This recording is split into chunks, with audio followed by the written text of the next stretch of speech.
मैं एक दिन में पढ़ा रहा हूं इसका मतलब ये नहीं है कि वो नहीं आएगा पेपर में। मैं 1000 बार बता चुका हूं कि केमिस्ट्री का सिलेबस, ये केमिस्ट्री वाहिद सब्जेक्ट है A2 का जिसमें AS के बगैर या AS की तैयारी के बगैर A2 का पेपर आप नहीं दे पाएंगे। तो लाजमी है कि क्या करें, AS वाली केमिस्ट्री भी लाजमी रिवाइज किया करें, या उसको अपने नोट्स का हिस्सा बना लें, या फिर एक काम कीजिएगा, जब A2 की तैयारी आएगी तो इस कॉपी से भी तैयारी कीजिएगा और पिछले साल वाली जो कॉपी है वो भी अपने साथ रख लीजिएगा, उसकी भी थ्रू तैयारी कर लीजिएगा, या उसको फेंकिएगा मत, घुमाइएगा मत, ठीक है। हाँ जी, बहरहाल क्या बात हो रही है जनाब, हमने इस चैप्टर में क्या कहा, हमने कहा इस द स्टडी ऑफ, क्या आसान लफ्जों में क्या कह दिया, it is the branch of physics या physical chemistry that deals with the study of क्या, स्पीड ऑफ रिएक्शन या रेट ऑफ रिएक्शन, ठीक है जी। हमने इसको क्या कहा जी, रिएक्शन काइनेटिक्स में क्या होता है, रेट ऑफ रिएक्शन होता है, ठीक है जी। बल्कि मुझे लगता है ओ लेवल में नाम ही रेट ऑफ रिएक्शन होता है, ओ लेवल में इस चैप्टर का नाम ही क्या है, रेट ऑफ रिएक्शन है।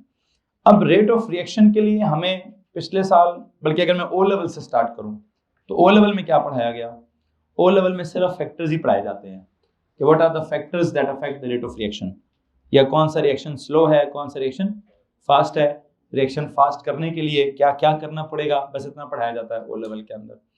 ए लेवल में ये भी पढ़ाया जाता है, फिर इसकी एक्सप्लेनेशन थोड़ी एडवांस दी जाती है, कौन सी, वो कोई बोल्ट्जमैन डिस्ट्रीब्यूशन कर्व को लेकर हम एक्सप्लेनेशन देते हैं, और थोड़ी वो पार्टिकल्स की जो कोलिजन थ्योरी होती है उसको लेकर थोड़ी ज़्यादा एग्जैक्ट क्या बोलते हैं एक्सप्लेनेशन देते हैं।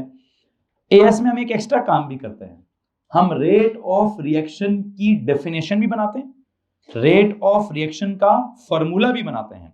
कल के लेक्चर में मैंने पहले कॉलम में क्या किया, पहले कॉलम में कहा how to determine the rate of reaction, experimentally कैसे करेंगे, थ्योरेटिकली कैसे करेंगे, न्यूमेरिकली कैसे करेंगे, ग्राफिकली, वही बात होगी कि हर कॉन्सेप्ट के कितने अप्रोचेस होते हैं, 3 है जनाब, थ्योरेटिकल क्या सीन है, न्यूमेरिकल क्या सीन है और ग्राफिकल क्या सीन है। तो मुझे लगता है मैंने तीनों बातें की होंगी कि थ्योरेटिकली उसका क्या मतलब है, it is defined as the क्या बोलते हैं रेट ऑफ चेंज ऑफ क्या concentration of the products with respect to time. Experimentally it is actually the any physical change divided by time.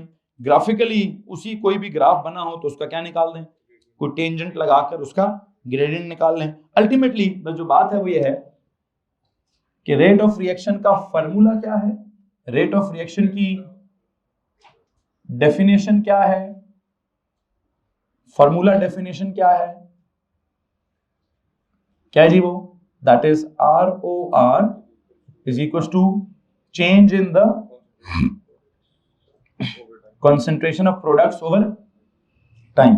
ये हमारे पास इसका फॉर्मूला है, यही हमारे पास उसकी डेफिनेशन है, जो भी हमने कल की समरी में बात डिस्कस की है। और यहां से अगर हम देखें तो यूनिट्स वगैरह क्या निकलती हैं, हाँ जी, मोल पर DMQ पर सेकेंड, ये हमारे पास एक रेट ऑफ द रिएक्शन का या फार्मूला है या उसकी डेफिनेशन है, ठीक है। फिर दूसरी तरफ हमारे पास क्या चल रहा है, हमने दूसरी तरफ इसके क्या लिखे हुए दूसरी तरफ हमने इसके फैक्टर्स लिखे हुए हैं जो कि क्या करते हैं, factors affecting rate of reaction, factors affecting the rate of reaction. क्या क्या लिखा हुआ जी वहां पे आपने, सर लिखे तो बहुत सारे हैं, 5 लिखे हैं शायद। क्या क्या लिखे जी, सबसे पहले लिखा है कॉन्सेंट्रेशन ऑफ द क्या, कॉन्सेंट्रेशन ऑफ द रिएक्टेंट्स, फिर क्या लिखे, temperature of the reaction mixture, फिर क्या लिखे, pressure of the gaseous reactants, फिर क्या लिखे, surface area of the solid reactant, फिर क्या लिखे, प्रेजेंस ऑफ अ कैटलिस्ट लिखा है, ओके। फिर हमने कहा increase in all the above factors increases the what, increases the rate of reaction and that can be explained either by collision theory और by क्या, और by Maxwell-Boltzmann curve। अब यहाँ पे मैं आपको क्या समझाऊं, हमारा जो कॉलम का हिसाब किताब है, कुछ लोगों ने यहीं पे कॉलम्स बराबर कर दिए हैं, कुछ ने आगे उसके हिसाब से लिखा है। एक काम करते हैं, भाई क्या लिख रहे हैं, कैसे कर रहे हैं, रफ कर रहे हैं, लिखाएं जी, हाँ जी। कुछ ने अगर प्रॉपरली इसको ऐसे कॉलम्स में कैरी किया है तो पहला कॉलम तो हमारा बहुत लंबा है, और जहां तक ताल्लुक है दूसरे कॉलम का, उस दूसरे कॉलम में बहुत ज़्यादा अभी स्पेस अवेलेबल है। अब दो चीज़ें हैं मेरे दिमाग में, मैं अभी भी पिछला वाला ही रिवाइज करूं या मैं उसमें से कोई ना कोई नया कॉन्सेप्ट जो है वो निकालने की कोशिश करूं। मेरा नहीं दिल कर रहा कि मैं आपको at this stage collision theory पढ़ाऊं। बहुत ऑर्डिनरी बात है, ओ लेवल के बच्चे को भी पता होता है कि ये इफेक्टिव कोलिजन क्या है और इनइफेक्टिव कोलिजन क्या है, फेवरेबल ओरिएंटेशन क्या है और नॉट फेवरेबल ओरिएंटेशन क्या है, मतलब मिनिमम अमाउंट ऑफ एनर्जी क्या है, और मतलब आई होप आपको मालूम है वो एक्टिवेशन क्या होता है इफेक्टिव कोलिजन। एक तो energy of the collision should be क्या, greater than equal to activation, activation ज्यादा होनी चाहिए एनर्जी, और ओरिएंटेशन ऑफ द कोलिजन वो फेवरेबल होना चाहिए। लिखवाने की जरूरत है नहीं, मेरा नहीं ख्याल कि ये ओ लेवल की बात भी है। तो इसके नतीजे में क्या होता है, इसके नतीजे में हमारे पास कोलिजन हो जाती, मतलब रिएक्टेंट प्रोडक्ट में कन्वर्ट हो जाता है, और अगर या तो एनर्जी कम हो या एनर्जी बेशक ज्यादा हो, कोलिजन की ओरिएंटेशन गलत हो, तो क्या होता है सर, रिएक्टेंट्स के मॉलिक्यूल्स प्रोडक्ट्स के अंदर कन्वर्ट नहीं होते। अच्छा, तो क्या सीन है फिर? अब ये जो कोलिजन इफेक्टिव है कि इनइफेक्टिव है, कोलिजन थ्योरी है क्या? वो कहती है भाई आपके किसी भी फैक्टर को चेंज करने से अगर क्या हो जाए, किसी भी फैक्टर को चेंज करने से अगर इफेक्टिव कोलिजन्स की फ्रीक्वेंसी में क्या हो जाए, इजाफा हो जाए, तो क्या होता है, तो रेट ऑफ रिएक्शन ज्यादा होता है। किसी को मसला है इस बात से? एनीवन? ओके।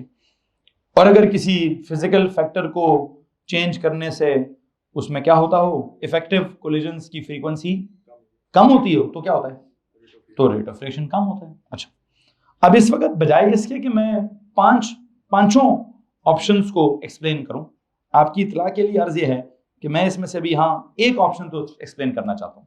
आपके इस दूसरे कॉलम में मैं सबसे पहले वाला जो ऑप्शन है, सबसे पहले वाला जो फैक्टर है, कौन सा वाला, कॉन्सेंट्रेशन ऑफ द रिएक्टेंट्स वाला, इसकी थोड़ी एक्सप्लेनेशन जरूर दूंगा।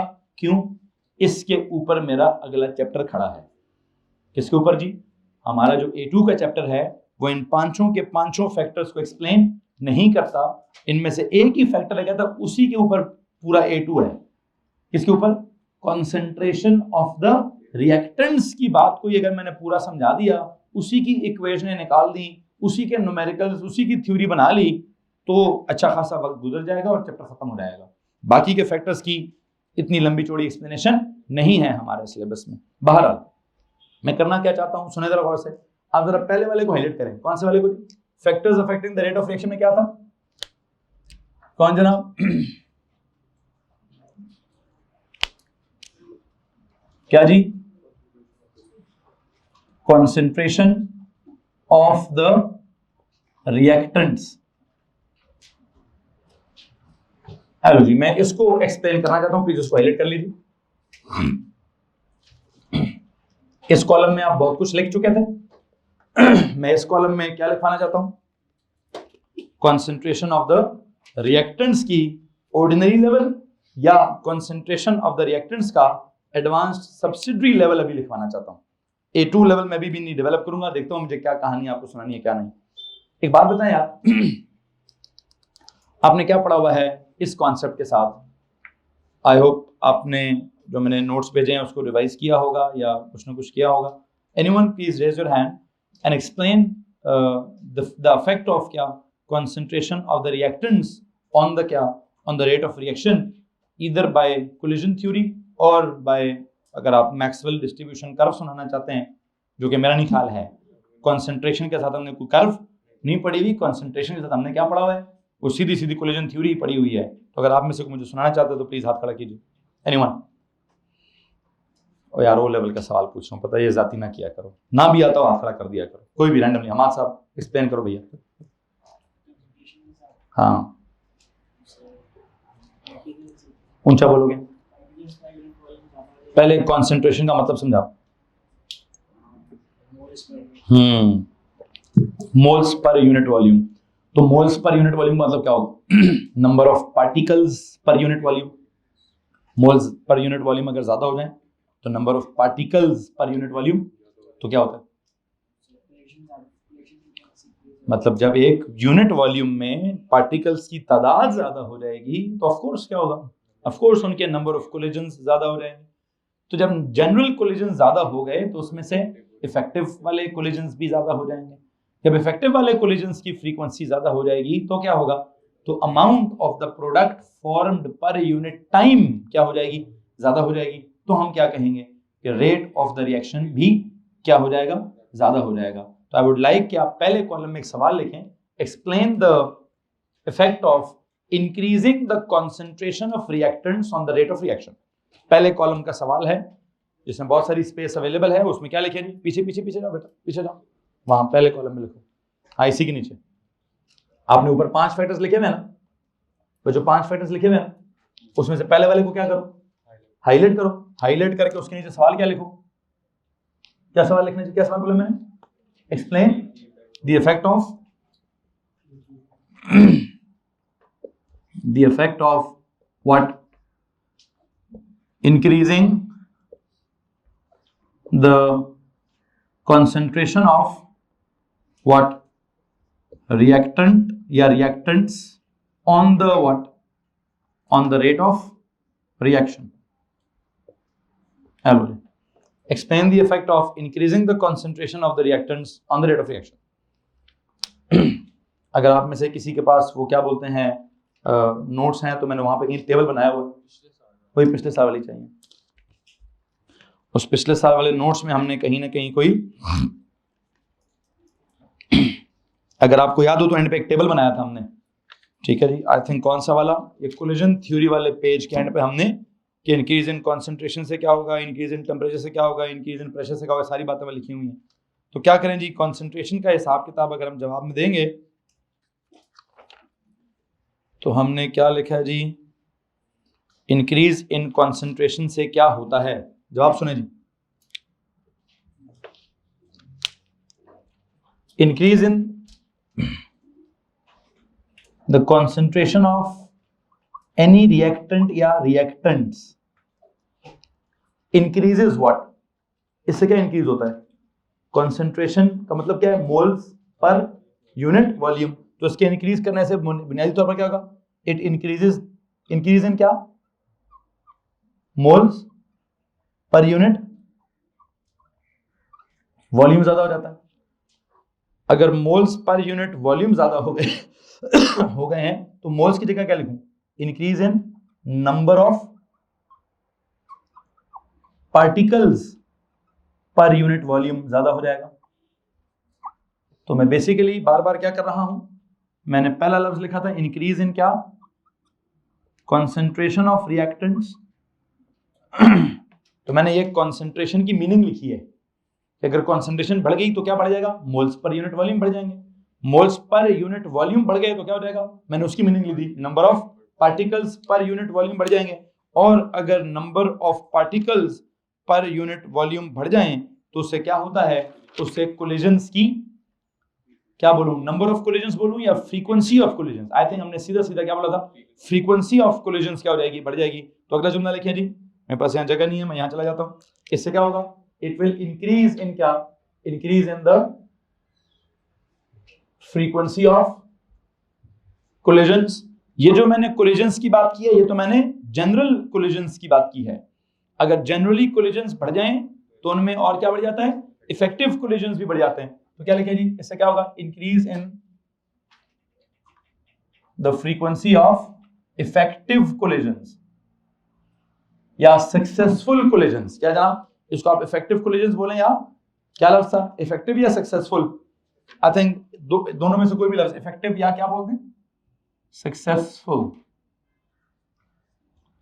कोलिजन्स बढ़ जाते हैं।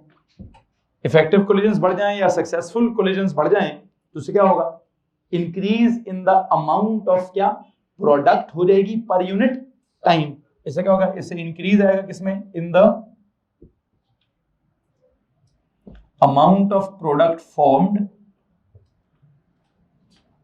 Per unit time. तो लो जी, अगर आपका amount of product formed per unit time, इधर देखिए प्लीज, बोर्ड पे देखें, सबके सब बोर्ड पे देखें। अगर amount of the product formed per unit time ज्यादा हो गया तो क्या ज्यादा हो जाएगा, रेट ऑफ रिएक्शन ज्यादा हो जाएगा। तो ultimately it increases the what, the rate of reaction. लो जी, ये जो हमने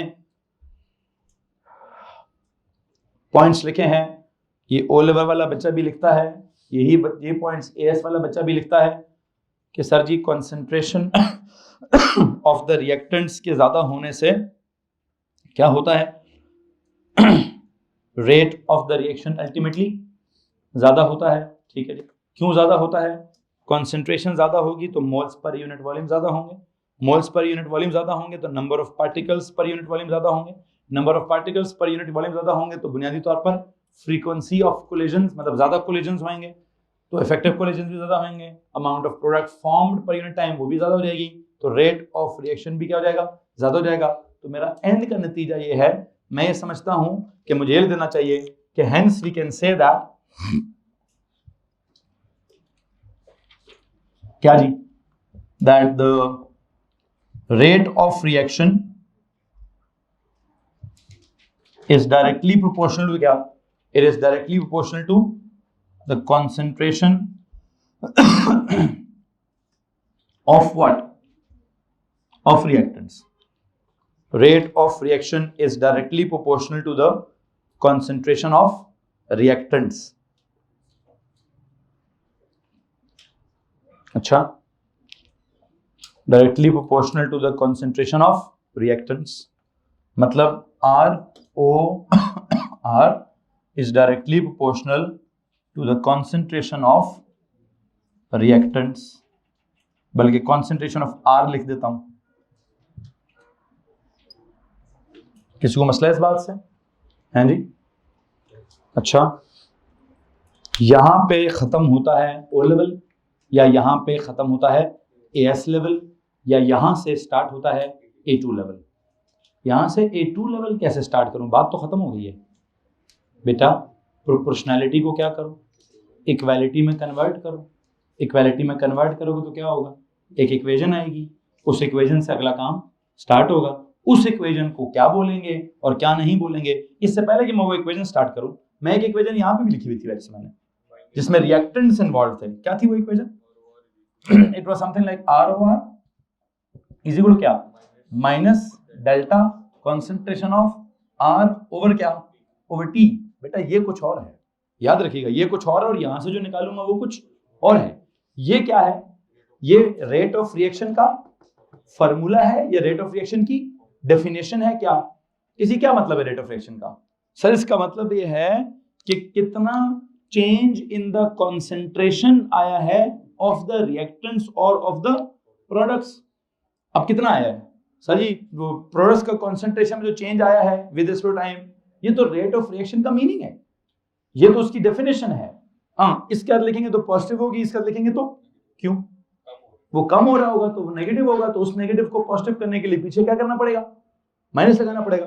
बच्चों ये दो बातें मैं पहले पढ़ा चुका हूं, इसको मसला इस बात से, इसको उसके साथ मिक्स मत कीजिएगा। ये कुछ और चीज है, वो कुछ और चीज है।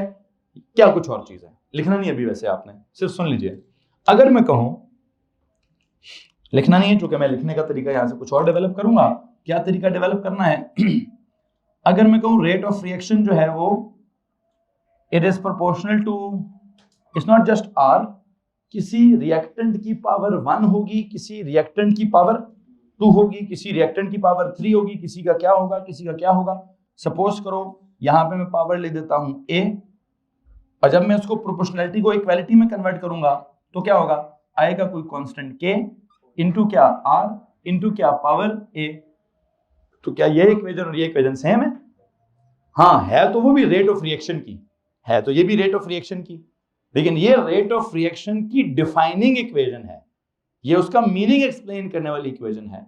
ये रेट ऑफ रिएक्शन की डिफाइनिंग इक्वेशन नहीं है, ये रेट ऑफ रिएक्शन का एक रिलेशन है किसके साथ, कॉन्सेंट्रेशन ऑफ द रिएक्टेंट्स के साथ।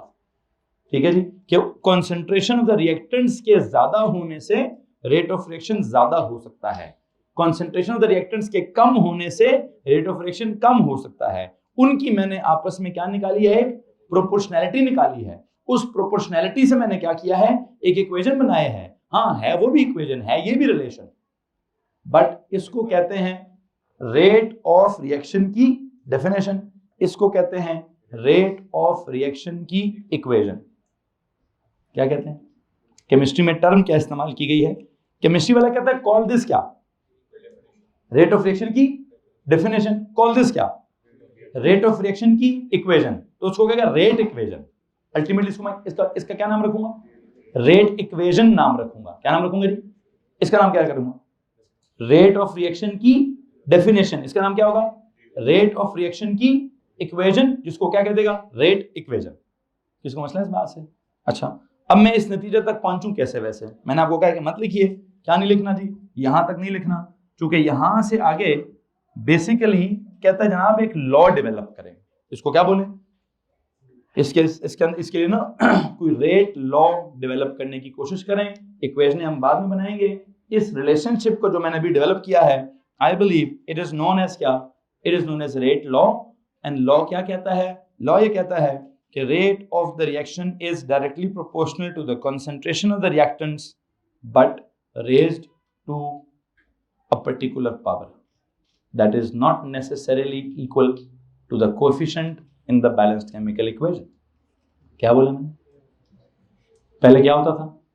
रिमेंबर इक्विलिब्रिया वाला कोई केसी शेसी, उसमें जो कंसंट्रेशन लिखकर ऊपर पावर क्या लगाते थे? जो मोल्स किधर क्या होते थे? मैंने अभी क्या बोल दिया है बड़े धीमे अंदाज में कि वो जो पावर है it is not necessarily equal to क्या? इक्वल टू द वो जो मोल्स या कोएफिशिएंट्स होते थे इन द, यहां से चैप्टर स्टार्ट होता है। फिर वो क्या है? अगर वो आपने मोल्स फ्रॉम द इक्वेशन नहीं लिखने तो कहां से लिखने हैं? हाँ जी, वो कहां से लिखने हैं? यही तो हमारा चैप्टर है। एक काम करेंगे, इसके साथ पहले एक नोट लिखिए, फिर मैं आगे कहानी सुनाता हूं। लिखिए जी this relationship is known as rate law. This relationship is known as, जब कॉलम्स बराबर हो जाए तो मुझे बता भी दीजिएगा। This relationship is known as rate law. This relationship is known as rate law. Underline the word rate law.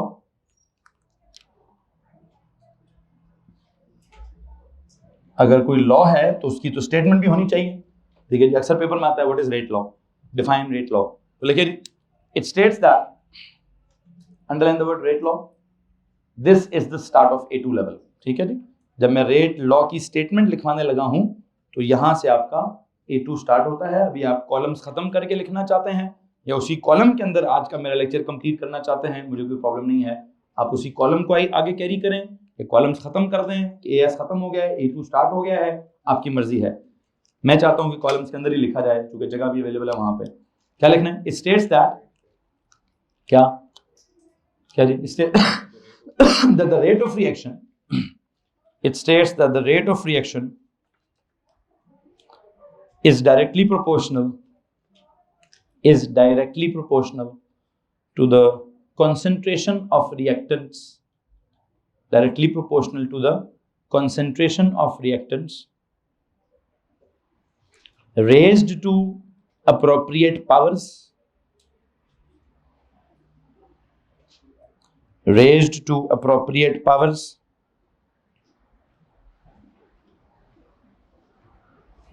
that may or may not be equal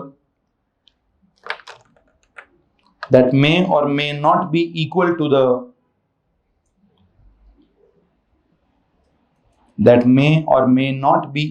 the coefficients, बल्कि ऐसे to the number of moles या coefficients, to the coefficients या number of moles दोनों लिख दीजिए। that may or may not be equal to the coefficients मतलब number of moles in the balanced chemical equation, that may or may not be equal to the number of moles या coefficients in the balanced chemical equation.